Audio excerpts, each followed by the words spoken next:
Welcome back my dear students. मैं हूं विवेक तापड़िया और यह है आपका channel physics in life and life. बच्चों, हम लोग रे ऑप्टिक्स पढ़ रहे थे और रे ऑप्टिक्स में हमने स्टार्ट किया था रिफ्लेक्शन वाले पार्ट को छोड़कर, क्योंकि आपके सिलेबस में सीबीएसई में नहीं है। और हमने रिफ्रैक्शन से स्टार्ट किया था बच्चों, और रिफ्रैक्शन को समझा हमने। फिर हमने समझा जो रिफ्रैक्टिव इंडेक्स है, स्नेल्स लॉ को हमने डिस्कस किया। उसके बाद जो ग्लास स्लैब होती है, रेक्टेंगुलर ग्लास स्लैब, उससे रिफ्रैक्शन कैसे होता है, और हमने साथ ही साथ बच्चों एक्सप्रेशन डिराइव किया लेटरल शिफ्ट के लिए। आपको याद होगा कि हमने लेटरल शिफ्ट देखा था, अगर नॉर्मल इंसिडेंस हो और अगर ग्लेंसिंग इंसिडेंस हो तो ये कितना कितना होता है। अब बात करेंगे इससे आगे। बीच में एक आर्टिकल और हमने पढ़ा था, refraction through a number of media, जिससे कि हम रिलेटिव रिफ्रैक्टिव इंडेक्स को लिंक कर पाए। जैसे ग्लास का रिफ्रैक्टिव इंडेक्स अगर देखा जाए विद रिस्पेक्ट टू वाटर, तो बच्चों ये होता है 9/8, क्योंकि ग्लास की डेंसिटी वाटर से ज्यादा है। ऑप्टिकल डेंसिटी की बात मैं कर रहा हूँ।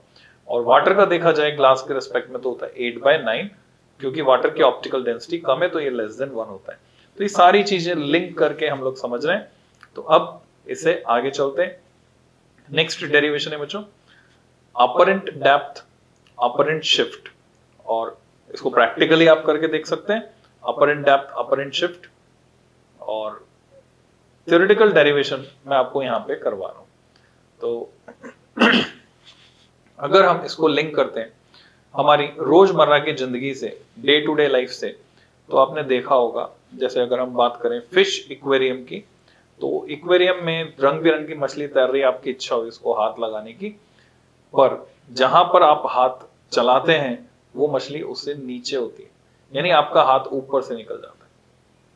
और रिसेंटली अभी मकर संक्रांति गुजरी तो पतंगे उड़ाई होंगी छत पे आपने, मैंने भी उड़ाई थी। तो पतंग से पेच लड़ाते वक्त या एरोप्लेन जो ऊपर से गुजर रहा है, हम उसकी ऊंचाई का सही अंदाजा नहीं लगा पाते हैं। जहां वो दिखाई देता है हमको उससे थोड़ा नीचे होता है। रेयर मीडियम में ऑब्जेक्ट जहां दिख रहा है उसे थोड़ा पास होता है, और डेंसर मीडियम में ऑब्जेक्ट जहां दिख रहा है उससे थोड़ा दूर होता है। तो कंसेप्चुअली इसको आप समझ सकते हैं, महसूस कर सकते हैं, बहुत अच्छी बात है। न्यूमेरिकली हम इसको डिराइव करके निकालेंगे और इस पे किस तरह के क्वेश्चन सॉल्व करेंगे, मतलब किस तरह के क्वेश्चंस बनते हैं, वो सभी तरह के क्वेश्चन हम सॉल्व करेंगे। आपने एक प्रैक्टिकल किया होगा फिजिक्स लैब में, ट्रैवलिंग माइक्रोस्कोप यूज करके रिफ्रैक्टिव इंडेक्स निकालना गिवन ग्लास स्लैब का, उसके मटेरियल का। तो वो इसी कंसेप्ट पर बेस्ड है। So let's start with this expression for, आप लोग लिख सकते हैं शॉर्ट फॉर्म में लिख सकते हैं एक्सप्रेशन फॉर। एक तो हम अपरेंट यानी आभासी गहराई, डेप्थ, उसके लिए एक्सप्रेशन निकालेंगे। साथ ही साथ हम एक्सप्रेशन निकालेंगे अपरेंट शिफ्ट, कितना शिफ्ट हुआ उसके लिए, apparent depth and apparent shift. So कैसे ये पता करना है वो देखेंगे बच्चों। जस्ट इमेजिन हमारे पास जो है एक टैंक है, कोई बीकर हो सकता है, जिसमें रिफ्रैक्टिव इंडेक्स n का कोई मीडियम फिल्ड है। सपोज इसमें पानी भरा है,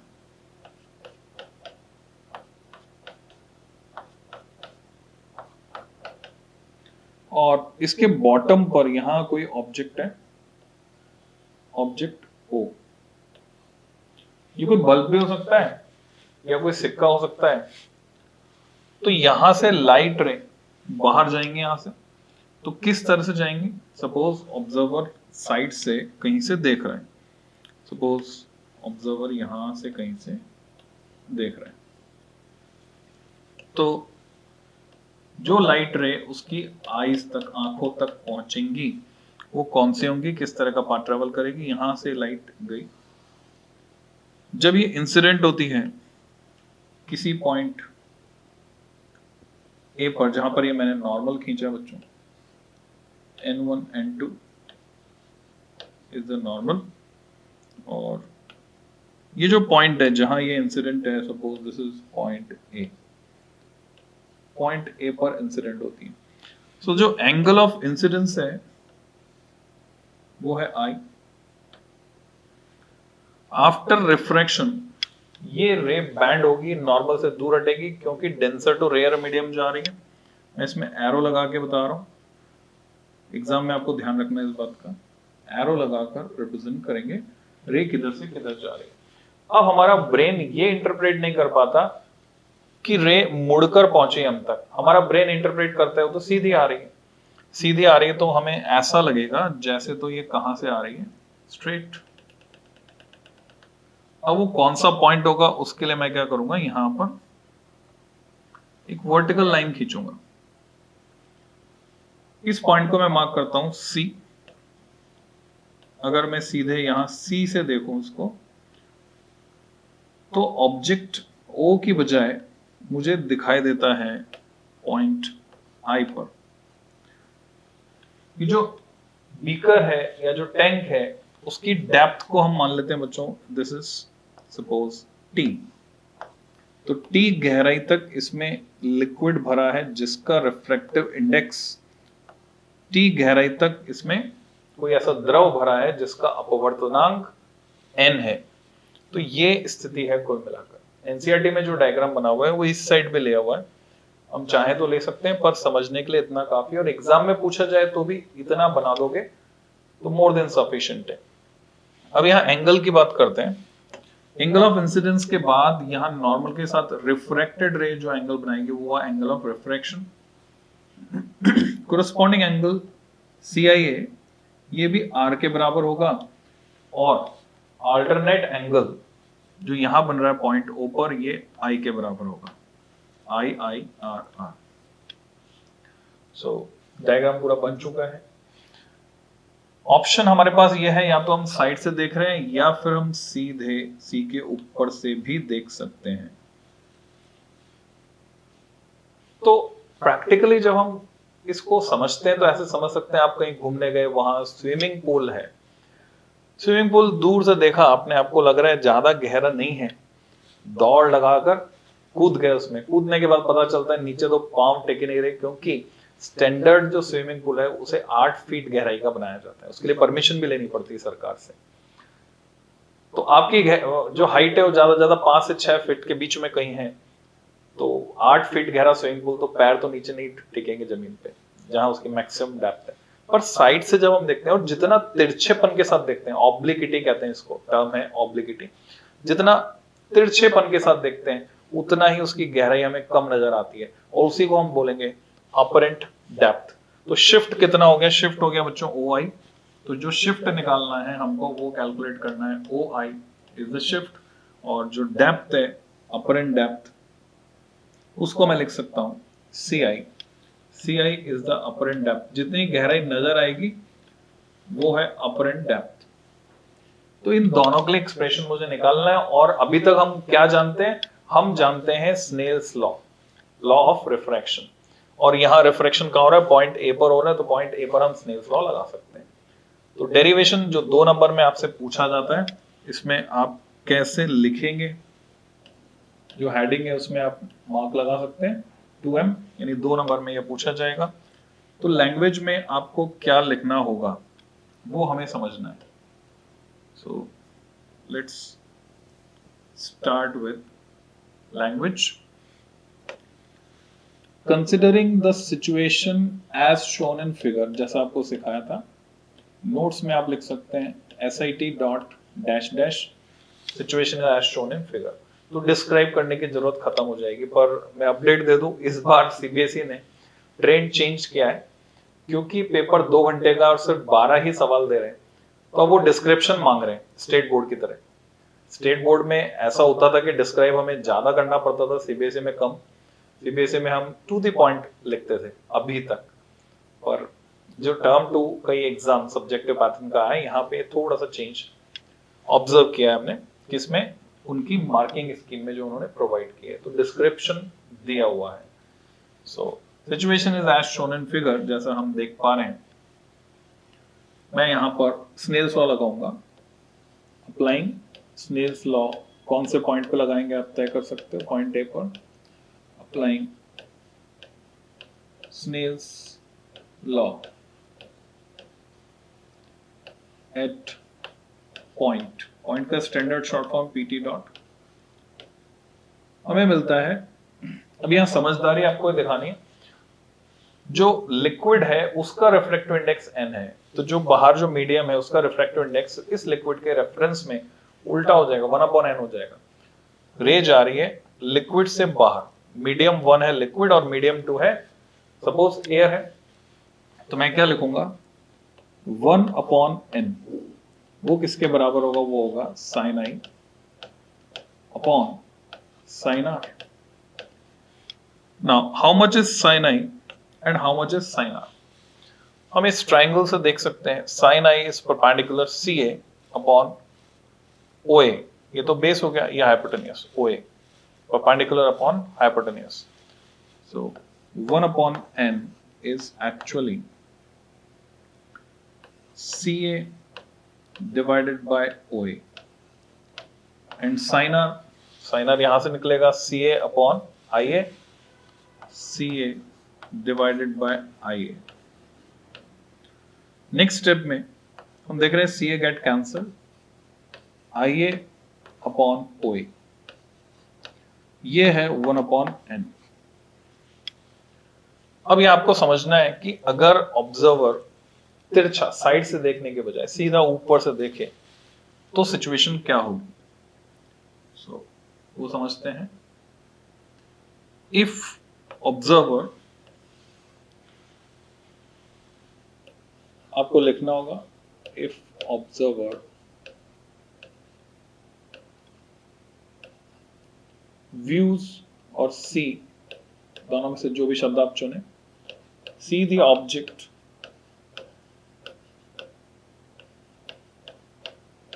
फ्रॉम सी, पॉइंट सी से देख रहे हैं, देन अजम्पशन लगाएंगे हम यहां पे,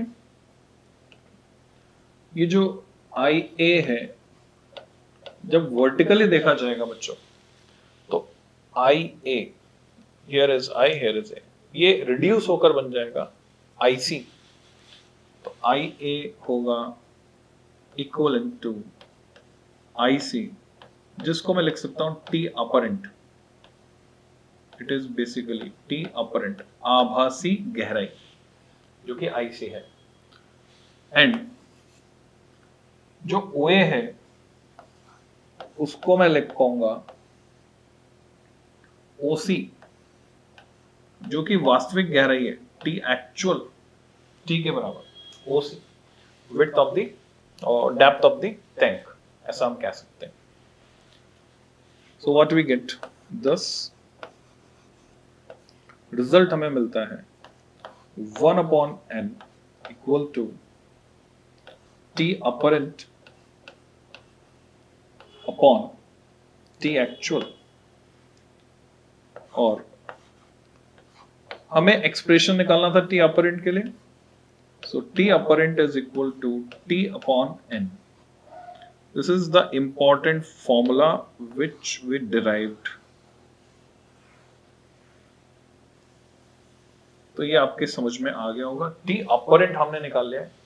अब हमें अपरेंट शिफ्ट निकालना है, ये तो है आभासी गहराई।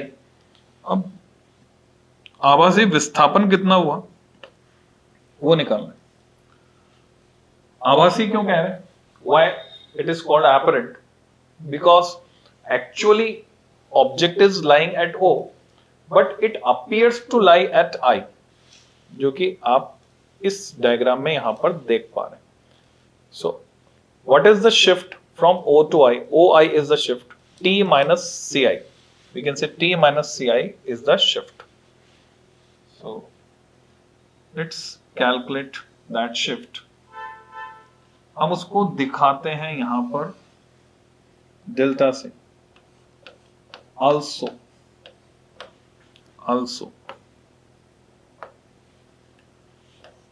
the shift, तो इसको हम डेल्टा से दिखा रहे हैं, equal to O I means T minus T apparent, ऐसे कह सकते हैं। और वैल्यू रख दी हमने, T apparent is T by N and T is common, so what we get T times 1 minus 1 upon N. Again this is an important formula जो हमारे काम आएगा, apparent depth as well as apparent shift. अब ये कहां काम आते हैं वो मैं आपसे डिस्कस करने जा रहा हूं, उसका प्रैक्टिकल है बच्चों। तो इस वीडियो लेक्चर में उस प्रैक्टिकल का लिंक रहेगा डिस्क्रिप्शन में, वहां से आप वो एक्सपेरिमेंट कर सकते हैं, जो कि किसका है, ट्रैवलिंग माइक्रोस्कोप बेस्ड है।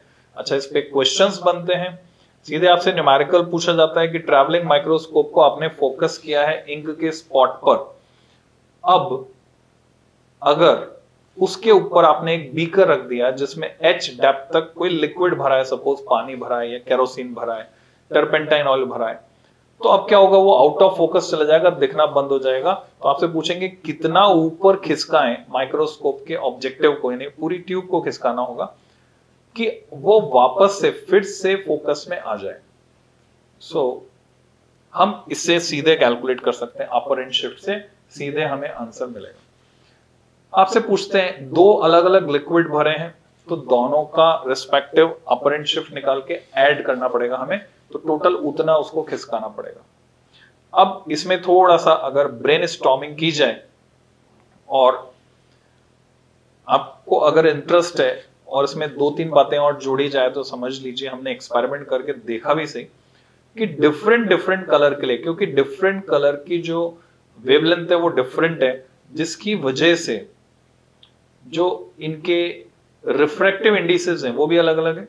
तो रिफ्रैक्टिव इंडिसेस अलग अलग हैं। पूरे विबग्योर की बात करें, बहुत ज्यादा अंतर दिखाई नहीं देता, मामूली मामूली अंतर होता है, पर वॉयलेट और रेड के बीच में अंतर आ जाएगा डेसिमल के बाद 2 प्लेसेस में। क्या किस बात में अंतर आएगा, लाल रंग का धब्बा अगर मैं उसको माइक्रोस्कोप से देख रहा हूं, उसके ऊपर मैं ग्लास स्लैब रख देता हूं जो कि नॉन डिस्पर्सिव मीडियम है, तो लाल रंग का धब्बा और नीले रंग का धब्बा, इनमें कौन ज्यादा ऊपर उठा हुआ दिखेगा? क्या दोनों सेम हाइट से ऊपर उठेंगे? क्या दोनों का अपर एंड शिफ्ट सेम होगा या डिफरेंट होगा? तो अगर हम फॉर्मूले को देखें बच्चों, थियोरेटिकली बात करते हैं, फिर हमने इसको प्रैक्टिकली भी एग्जामिन करके देखा। आपको भी जब अपनी लेबोरेटरी में मौका मिले आप जाएं और उसको प्रैक्टिकली करके देखें, बहुत ही मजा आएगा। इंटरेस्टिंग एक्सपेरिमेंट है।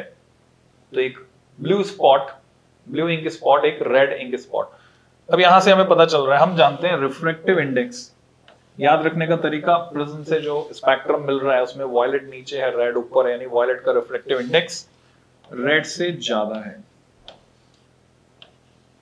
तो अब मैं यहां इस लॉजिक को लगाता हूं, वॉयलेट का ज्यादा है, ज्यादा है तो ये क्वांटिटी कम होगी, ये क्वांटिटी कम होगी तो ये ब्रैकेट वाली क्वांटिटी बड़ी होगी, ब्रैकेट वाली क्वांटिटी बड़ी होगी तो शिफ्ट ज्यादा होगा, शिफ्ट ज्यादा होगा तो ज्यादा ऊपर उठा हुआ दिखेगा, यानी ब्लू कलर ज्यादा ऊपर उठा हुआ दिखेगा कंपेयर टू रेड।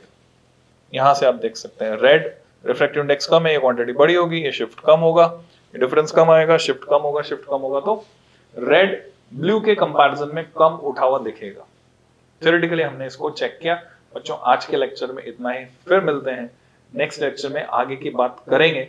इससे रिलेटेड आपको सजेस्टेड है कि आप ये जो क्वेश्चन है मछली वाला, पानी के अंदर से आदमी बाहर देख रहा है या मछली पानी के अंदर से आदमी को देख रही है जो किनारे पर खड़ा है, तो वो उसकी लंबाई उसको ज्यादा दिखाई देती है। हम नीचे हैं, एटमॉस्फेयर की जो नीचे के लेयर्स हैं वो ज्यादा डेंसर है, ऊपर आसमान में पतंग उड़ रही है, एरोप्लेन उड़ रहा है, पक्षी उड़ रहा है, वो रेयर मीडियम में है। जब हम यहां से डेंसर मीडियम से उनको देखते हैं तो जितनी ऊंचाई पर वो है उससे कम ऊंचाई पर नजर आते हैं। तो इसी फॉर्मूले से आप लॉजिक लगा सकते हैं, ये जो n है ये उस मीडियम का रिफ्रैक्टिव इंडेक्स होगा जिस मीडियम में ऑब्जेक्ट है जिसे आप देख रहे हैं। तो अगर हम बात करें एरोप्लेन जो हवा में उड़ रहा है, तो उसका refractive index n is less than the refractive index of the medium जहां पे आप हैं, यानी n की वैल्यू कम होगी, लेस देन 1 होगी। जब n की वैल्यू लेस देन 1 होगी तो आप समझ सकते हैं ये नेगेटिव आ जाएगा। शिफ्ट के नेगेटिव आने का मतलब ही यही है कि आपको ज्यादा दूर दिखेगा। ठीक है, तो इसको लिंक करके खुद से समझने की कोशिश करेंगे तो इस पे मास्टरी हो जाएगी और इस तरह के सारे क्वेश्चंस आप बिल्कुल सही सही कर पाएंगे। तो जल्दी ही मिलते हैं, टिल देन हैप्पी लर्निंग।